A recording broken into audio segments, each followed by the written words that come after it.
আমাদের আজকের এই রহস্যের একেবারে কেন্দ্রবিন্দুতে রয়েছে শুধু একটা ফোন কল।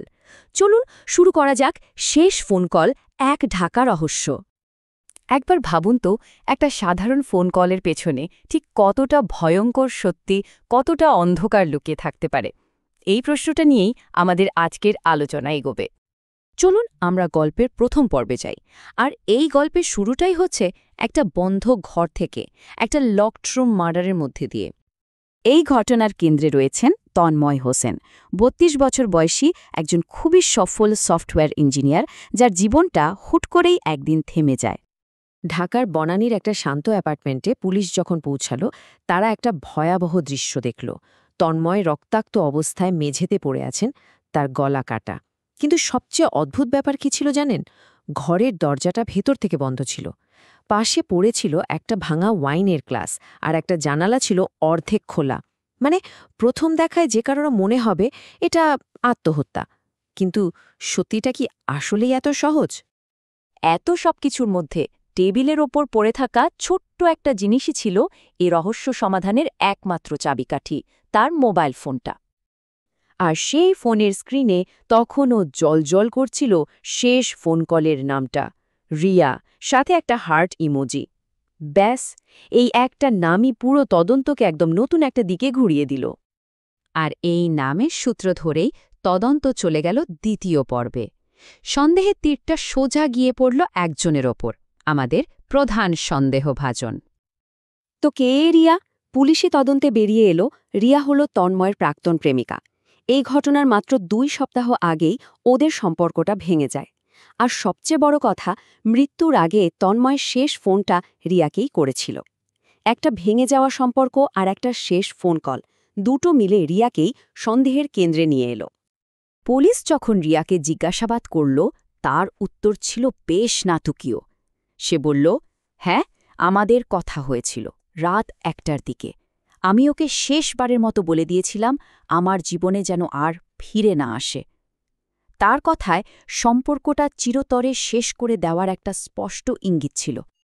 কিন্তু এখানেই তদন্তে একটা বড়সড় গরমিল ধরা পড়ল। রিয়া দাবি করছে তাদের কথা হয়েছিল মাত্র ৫ মিনিট, কিন্তু ফোনের কললগ বলছে একদম অন্য কথা। দেখুন, কলটা ছিল ১৭ মিনিটের। এই যে মাঝখানের ১২টা মিনিট, এটার হিসেব মিলছে না। রিয়া কেন সময়টা লুকাচ্ছে? এই ১২ মিনিটে আসলে কি হয়েছিল?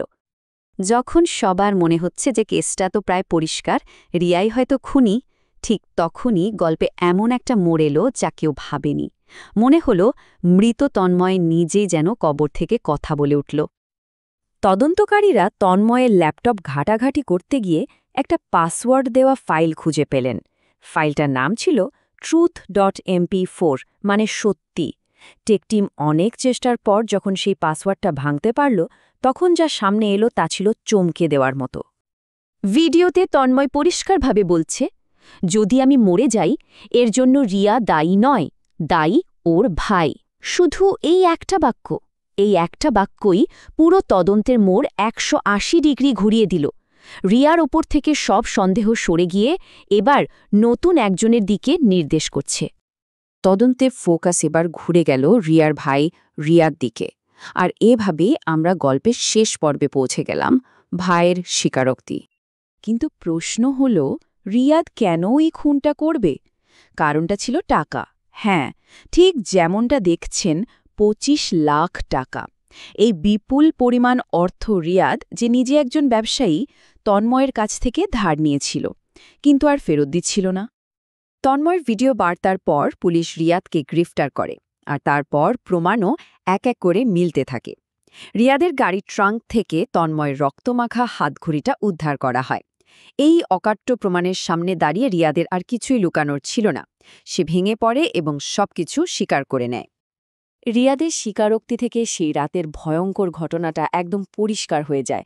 সে প্রথমে তন্ময়ের অ্যাপার্টমেন্টে গিয়েছিল টাকা নিয়ে আলোচনা করতে, কিন্তু আলোচনা খুব দ্রুতই উত্তপ্ত ঝগড়ায় পরিণত হয়। এক পর্যায়ে রিয়াদ তন্ময়কে ছুরি দিয়ে আক্রমণ করে। এরপর ভয় পেয়ে খুনটাকে আত্মহত্যা বলে চালানোর জন্য সে ঘরের দরজা ভেতর থেকে লক করে জানালা দিয়ে পালিয়ে যায়। আর এভাবেই সে বন্ধ ঘরের রহস্যের সমাধান হয়।